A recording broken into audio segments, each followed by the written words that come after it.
CNBC आवाज Motilal Oswal studios में आपका स्वागत है। नमस्कार, मैं हूं आपके साथ आशीष चतुर्वेदी और आप देख रहे हैं फ्यूचर्स एक्सप्रेस। मार्केट्स में फिलहाल आप देखें तो थोड़ी सी तेजी के साथ कारोबार देखने को मिल रहा है, लेकिन पूरे मार्केट के स्नैपशॉट को समझते हैं। निफ्टी को देखें तो तकरीबन 82 अंकों की बढ़त है। सेंसेक्स में देखें 345 अंकों की बढ़त।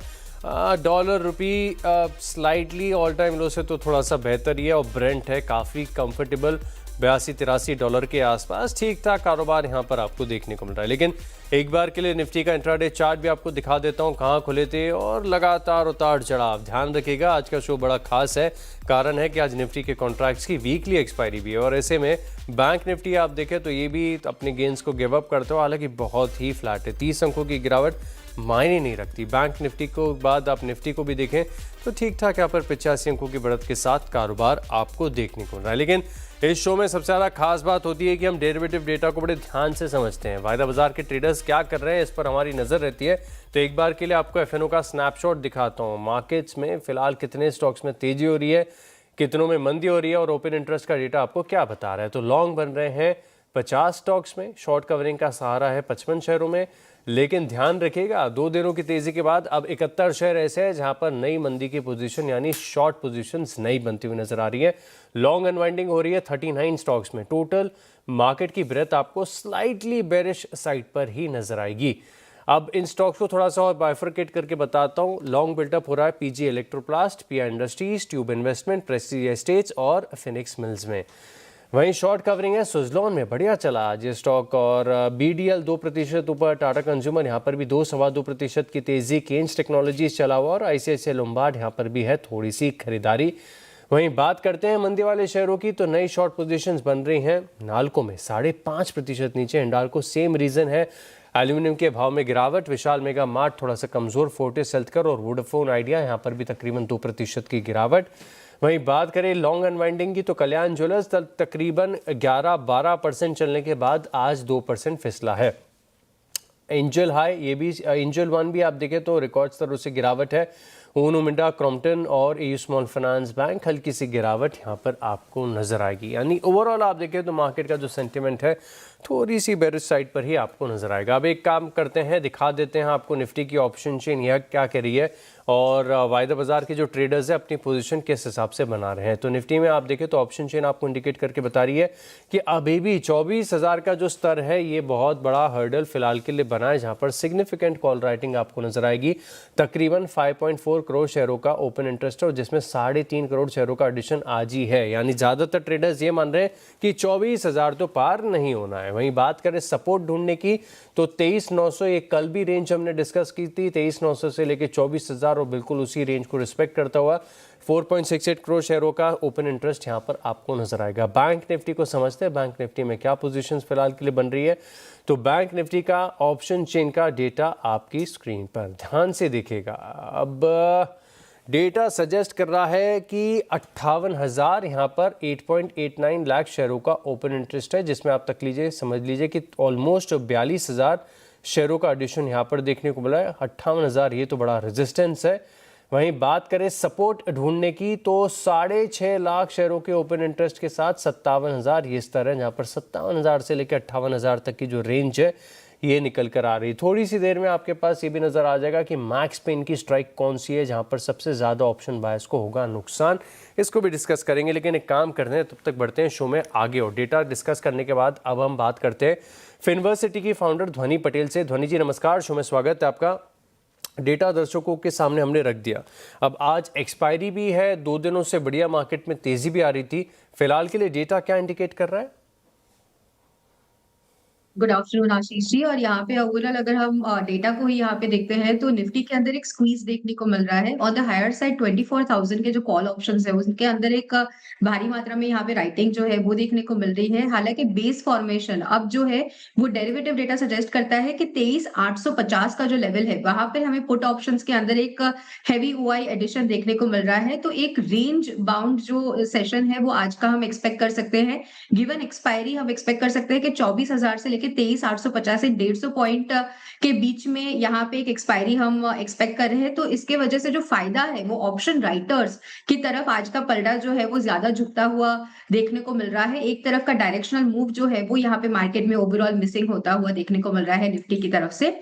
जहां तक बैंक निफ्टी का सवाल है, हमने देखा था कि बैंक निफ्टी के अंदर एक आउट परफॉर्मेंस देखने को मिली थी प्राइस एक्शन वाइज, बट अगर हम यहाँ पे आज का डेरिवेटिव डेटा इंट्राडे वाइज देख रहे हैं तो यहाँ पे काफी एक ब्रॉड रेंज जो है वो 1000 पॉइंट की एक ब्रॉड रेंज हमें यहाँ पे बैंक निफ्टी में देखने को मिल रही है। तो इंट्राडे स्ट्रक्चर्स पर बैंक निफ्टी अगर यहाँ पे 57,000 का जो लेवल है इसको ब्रेक करता है तो हमें वापस से नीचे की तरफ में 56,400 का जो लेवल है वो रिटेस्ट होता हुआ देखने को मिल सकता है। तो बैंक निफ्टी में अगर सेलिंग प्रेशर यहाँ पे बनता है तो और नीचे की तरफ की गिरावट देखने को मिल सकती है। ऑन द हायर साइड 57,400 के जो कॉल ऑप्शंस है वहां पे हमें राइटिंग देखने को मिल रही है, तो यहाँ पे वो एक रेजिस्टेंस की लेवल की तरह काम करता हुआ देखने को मिल सकता है। तो फिलहाल के लिए अगर आप देखें तो जो रेंज है यही निकल कर आई है जो हमने अभी थोड़ी देर पहले डिस्कस किया। अच्छा, स्टॉक्स में ज़बरदस्त एक्शन देखने को मिल रहा है, तेज़ी वाले भी बहुत सारे मिल जाएंगे आपको, मंदी वाले भी हैं। अब स्टॉक स्पेसिफिक ट्रेड्स आज के लिए क्या होंगे? बिल्कुल, मेरी तरफ से यहाँ पर 3 ट्रेड्स रहेंगे। सबसे पहला जो यहाँ पे काउंटर मुझे पसंद में आ रहा है तो वो है कोलपाल कोलगेट पामोलिव। यहाँ पर आप एक शॉर्ट साइड का ट्रेड जो है उसको इनिशिएट करके चल सकते हैं। करंट लेवल से सेल करते हैं तो नीचे की तरफ का इसका जो टारगेट बनता है तो 1960 के लेवल्स तक ये नीचे जा सकता है। ऊपर स्टॉप लॉस की तरह आपको जो लेवल मेंटेन करना है वो रहेगा 2108 का। दूसरा काउंटर जो मुझे पसंद आ रहा है वो है डिविस लैब का। यहाँ पे बाइंग इंटरेस्ट जो है वो स्मॉलर टाइम फ्रेम्स पर देखने को मिल रही है। तो करंट लेवल से डिविल्स लैब के अंदर खरीदारी करके चलते हैं। ऊपरी स्तरों पे टारगेट जो है तो 6850 का टारगेट बनता है। स्टॉप लॉस आपको 6580 का मेंटेन करके रखना है। और तीसरा काउंटर जो मुझे पसंद आ रहा है ये एक कंडीशनल बाय है। एंजल 1 के अंदर यहाँ पे स्मॉलर टाइम फ्रेम पे रिवर्सल देखने को मिल रहा है। जैसे ही काउंटर के अंदर आपको 347.5 ये लेवल के ऊपर बाइंग देखने को मिलती है तो वहां पे खरीदारी करके चले। मोमेंटम ट्रेड रहेगा। ऊपर के स्तरों पे 355 का इसका टारगेट बनेगा। नीचे की तरफ आपको जो स्टॉप लॉस मेंटेन करके रखना है तो 343 का, बट खास करके ध्यान रखें 347.5 इन लेवल के ऊपर यहाँ पे ट्रेड ट्रिगर होता है। ठीक है, परफेक्ट बात है। तो एक बार के लिए दर्शकों को रिकैप करके बता देता हूँ कौन कौन से स्टॉक्स है। एक तो कोलपाल, बड़ा इंटरेस्टिंग, आज एफएमसीजी के स्टॉक चल रहे हैं लेकिन कोलपाल यहाँ पर हल्की सी तेज़ी के बाद 1% ऊपर है लेकिन फिर भी लग रहा है कि सस्टेन नहीं कर पाएगा। तो यहाँ पर शॉर्ट पोजीशंस बनाइए आप। 1960 के टारगेट, 2108 रुपये का स्टॉप लॉस है। दूसरा स्टॉक है डिविस लैब, यहाँ पर भी आप फोकस रखिएगा। स्टॉक में आप देखें तो स्ट्रेंथ है तकरीबन आधे प्रतिशत ऊपर, 6550 रुपये का स्टॉप लॉस और फिर 6850 तक के टारगेट्स यहाँ पर आपको देखने को मिलेंगे। एक एंजल 1 भी बढ़िया लग रहा है, इसका सेटअप अच्छा ही है। 1.5% के आसपास की गिरावट है आज इस स्टॉक में, लेकिन जो टारगेट निकल कर आ रहे हैं वो 355 के हैं और 343 रुपये का स्टॉप लॉस है। तो आज के लिए 3 ट्रेडिंग आइडियाज़ है जहाँ पर आप रखिएगा खास फोकस। अच्छा, ट्रेडिंग आइडियाज़ तो हमने जान लिए, लेकिन अब एक काम करते हैं, कुछ बजिंग स्टॉक्स है जहाँ पर मैं आपकी राय जानना चाहूँगा। बड़े मूव्स के साथ कारोबार यहाँ पर आपको नज़र आ रहा है। इनमें से एक नाल्को पर अपना व्यू दीजिएगा। 5.5% की गिरावट के साथ अब लगभग डेज लो के आसपास ही कारोबार कर रहा है। और जैसे कि शो की शुरुआत में हम डिस्कस भी कर रहे थे कि कुछ चुनिंदा एल्यूमिनियम स्पेस के स्टॉक्स में वीकनेस काफ़ी गहरी है। ऑलरेडी 6% के करीब तो ये स्टॉक लुढ़क चुका है। क्या लग रहा है और गिर सकता है ये स्टॉक?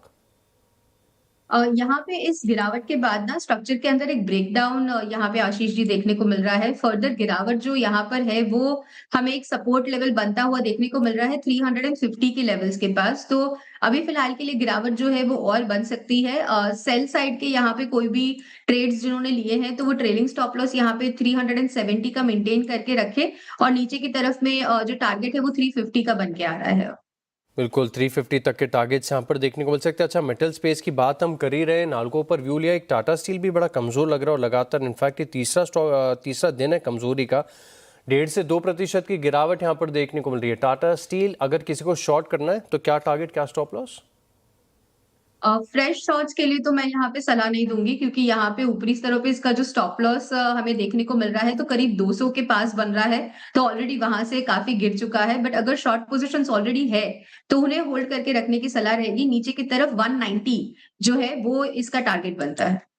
190 तक के टारगेट्स यहाँ पर आपको देखने को मिल सकते हैं। इसके अलावा अगर आप देखें तो आईटी स्पेस के जो स्टॉक्स हैं आज यहाँ पर खास एक खबरों का से भी असर देखने को मिल रहा है और सेटअप भी काफ़ी बढ़िया है। एचसीएल टेक, इस पर राय लेना चाहूँगा। शुरुआत बढ़िया हुई थी, तकरीबन 1162 रुपये का डे हाई टच किया तो, और उसके बाद चार्ट आपकी स्क्रीन पर लगातार गिरावट। एनी चांसेस ऑफ रिकवरी या फिर फिसलेगा ये stock? Ashish ji, IT already sell on rise का एक कैंडिडेट है। हमें एक बाउंस यहाँ पे जब देखने को मिलता है तो वहां पे एक सेलिंग अपॉर्चुनिटी जो है वो यहाँ पे देखनी चाहिए। तो एचसीएल टेक के अंदर अगर हम देखें तो यहाँ पे काउंटर ने वापस से डेली स्ट्रक्चर पर अपने जो शॉर्ट टर्म एवरेजेस है उनका रेजिस्टेंस दिखाकर वापस नीचे की तरफ जा रहा है। तो और नीचे की तरफ के ही लेवल्स जो है इसमें देखने को मिल सकते हैं। वापस से अगर हम यहाँ पे 1130 का जो लेवल बन रहा है उसको ब्रेक करते हैं तो वापस 1100 को लेवल जो है वो रिटेस्ट हो सकता है। चलिए यहाँ पर रखेंगे हम खास नज़र। अब एक काम करते बढ़ते शो में आगे, वक्त है एक छोटे से ब्रेक का, लेकिन ब्रेक के बाद खास रिपोर्ट आ रही है सिटी की तरफ से। दो स्टॉक, एक तो आरआर काबिल जो कि बहुत आउट परफॉर्मिंग रहा है, और साथ में आप देखें तो टाटा कंज्यूमर प्रोडक्ट्स स्टॉक में भी जबरदस्त तेजी, आज तकरीबन 3% के आसपास का मूव देखने को मिल रहा है। लेकिन क्या कारण है, क्या कहा गया इस रिपोर्ट में, पूरी रिपोर्ट जानेंगे नुपुर जैन कुनिया के साथ, बस एक छोटे से ब्रेक के बाद।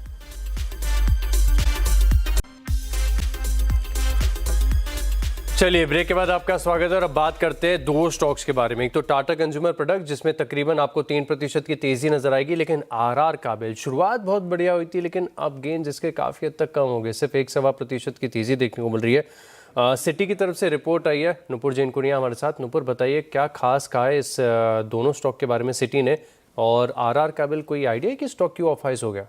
बिल्कुल, रिपोर्ट तो काफ़ी पॉजिटिव है आरआर काबिल के, लेकिन पिछले कुछ दिनों में स्टॉक काफ़ी रनअप देख चुका है, तो हो सकता है थोड़ी मुनाफा वसूली आपको यहाँ पर नजर आए। लेकिन टाटा कंज्यूमर की बात करें तो सिटी का काफ़ी पॉजिटिव व्यू यहाँ पर आते हुए दिखा है। बाई की कॉल बरकरार रखिए, टारगेट प्राइस देखे तो 1450 रुपये का आपको नजर आएगा। डिमांड काफ़ी पॉजिटिव है, स्लो डाउन उन्हें बिल्कुल भी यहाँ नजर नहीं आता है। ग्रोथ आउटलुक जो है वो काफ़ी स्ट्रॉन्ग यहाँ पर रह सकता है। टाटा संपन्न आरटीडी को ऑर्गेनिक इंडिया और कैपिटल फूड्स की बात करें तो यहाँ पे एक अच्छा खासा मोमेंटम देखने को मिल सकता है। कमोडिटी प्राइसेस जो है वो लार्जली बिनाइन रहेगी नियर टर्म में, और प्राइसिंग एक्शन जो कंपनी ने लिया है, प्राइस हाइक जो कंपनी ने लिए, अपने दाम जो बढ़ाए, उसकी वजह से अच्छा खासा मोमेंटम आगे चलकर देखने को मिल सकता है। मार्जिन एक्सपेंशन आउटलुक काफ़ी पॉजिटिव है। मैनेजमेंट जो है वो 50 से 80 बेसिस पॉइंट का मार्जिन इंप्रूवमेंट एक्सपेक्ट करके चल रहे हैं FY 27 में। लॉन्ग टर्म में मार्जिन काफ़ी बेटर हो सकते हैं, 17% से ज़्यादा के यहाँ पे मार्जिन जो है वो देखने को मिल सकते हैं। ग्रोथ मोमेंटम काफ़ी स्ट्रॉन्ग है, कोई स्लो डाउन फिलहाल यहाँ पर नज़र नहीं आ रहा है। आरआर काबिल की बात करें तो सिटी की यहाँ पर पॉजिटिव रिपोर्ट है, बाय कॉल को मेंटेन रखा है, टारगेट प्राइस 2650 रुपये का देते हुए दिखे हैं। डिमांड यहाँ पर भी काफ़ी स्ट्रॉन्ग है। एक्सपोर्ट बिजनेस जो है वो हालांकि थोड़ा टेम्पररी डिसरप्शन देखा था मार्च में, लेकिन वो भी पिकअप होते हुए नजर आएगा। अप्रैल में परफॉर्मेंस काफ़ी स्ट्रॉन्ग रही है। Management double digit volume growth expect करके चल रहा है, और क्यूमुलेटिव प्राइस हाइक जो कंपनी ने लिया है 25 से 30% का 12 महीनों में, उसका भी एक इम्पैक्ट देखने को मिलेगा। एक्सपोर्ट्स रीबाउंड होते हुए नजर आ रहे हैं पिछले 3 से 4 हफ्तों में, और जिसका बेनिफिट आगे चल के आते हुए दिखेगा। तो टाटा कंज्यूमर प्रोडक्ट और आरआर काबिल काफी पॉजिटिव रिपोर्ट है। हालांकि एक्सपोर्ट्स को लेकर थोड़े कंसर्न्स हो सकते हैं आरआर काबिल को, इसीलिए शायद थोड़ा ऑफ हाइस स्टॉक नजर आएगा। बिल्कुल, इसी के चलते आप देखें तो ऑफ हाइस का एक्शन देखने को मिल रहा है, और वैसे मैं देख रहा हूँ बहुत सारे स्टॉक्स ऐसे नुपुर जहाँ पर ऑफ हाइस का एक्शन देखने को मिल रहा है। खैर शुक्रिया आपका हमारे साथ जुड़ने के लिए और ये बढ़िया रिपोर्ट्स हमारे साथ शेयर करने के लिए। चलिए इन्हीं स्टॉक्स पर राय ले लेते हैं। सबसे पहले आरआर काबिल के चार्ट का ही चेक लेते हैं। चार्ट देखकर बताइए, शुरुआत बढ़िया थी और वैसे भी ये स्टॉक थोड़ा सा आउट परफॉर्मिंग रहा है। वायर्स एंड केबल्स में पॉलीकैब और आरआर काबिल, क्या गजब की तेजी स्टॉक में देखने को मिली है। इन स्तरों पर क्या ट्रेड्स बन सकते हैं? आशीष जी, आरआर काबिल जो है इसको मैं थोड़ा सा बाय ऑन डिप्स की सलाह दूंगी, क्योंकि ऑलरेडी काउंटर के अंदर अगर हम देखें तो निचले स्तरों से 1900 के बाद एक जो पैराबोलिक राइज है वो हमें काफी स्ट्रांगली देखने को मिला। इनफैक्ट इसका जो ब्रेकआउट था वो 1560 के लेवल के पास ही देखने को मिला था। तो यहाँ पे कोई भी एक डिप मिलता है जहां पे 2060 के लेवल रीटेस्ट होते हैं, तो यहाँ पे आप खरीदारी करके चले तो आपका रिस्क रिवॉर्ड जो है वो काफी फेवरेबल बन सकता है। और टाटा कंज्यूमर प्रोडक्ट्स स्टॉक पर क्या रहे?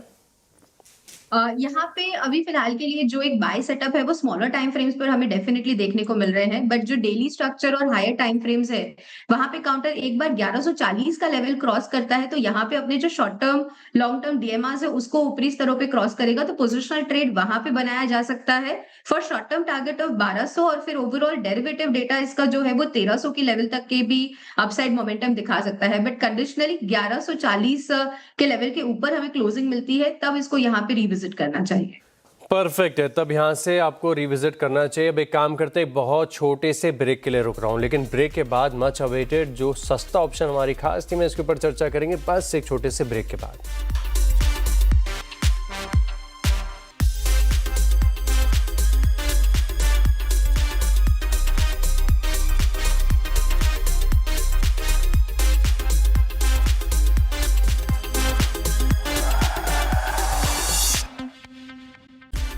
चलिए ब्रेक के बाद आपका स्वागत है और अब बढ़ते हैं शो में आगे, बात करते हैं सस्ते ऑप्शन की। बताइए ध्वनि जी, कौन सा स्टॉक है रडार पर? बिल्कुल आशीष जी, मेरी तरफ से यहाँ पे जो सस्ता ऑप्शन है वो है steel authority of India limited. Metals के अंदर ऑलरेडी एक गिरावट हम देख रहे हैं और यहाँ पे 180 का जो इंपॉर्टेंट सपोर्ट लेवल था वो काउंटर ने ब्रेक करा है नीचे की तरफ, तो आप 177.5 का जो पुट ऑप्शन है उसको खरीद के चल सकते हैं। 4 रुपए 10 पैसे के भाव के करीब आपको ये मिल जाएगा। निचले स्तरों पे आप जो स्टॉप लॉस मेंटेन करेंगे तो 3 रुपए 20 पैसे का यहाँ पे स्टॉप लॉस लगा के रखे और ऑन द हायर साइड इसका जो टारगेट बन के आता है तो 6.5 रुपए तक का एक मूव देखने को मिल सकता है। परफेक्ट है, तो सेल यहाँ पर आप देखें तो 177 रुपये 50 पैसे की जो पुट ऑप्शन है यहाँ पर आप रखेगा खास फोकस और यहाँ पर गिरावट देखने को मिल सकती है। मेटल स्टॉक्स में वीकनेस की हम बात ही कर रहे हैं, तो टारगेट है 6.5, स्टॉप लॉस है 3.20 रुपये। नोट कर लीजिए, ये है आज का सस्ता ऑप्शन। ध्वनि जी बहुत बहुत धन्यवाद आपका हमारे साथ जुड़ने के लिए, ट्रेड सेटअप्स मार्केट की बात हमारे साथ करने के लिए, थैंक यू सो मच। और चलिए इसी के साथ शो में इतना ही, लेकिन आप बने रहेंगे CNBC आवाज़ के साथ। नमस्कार।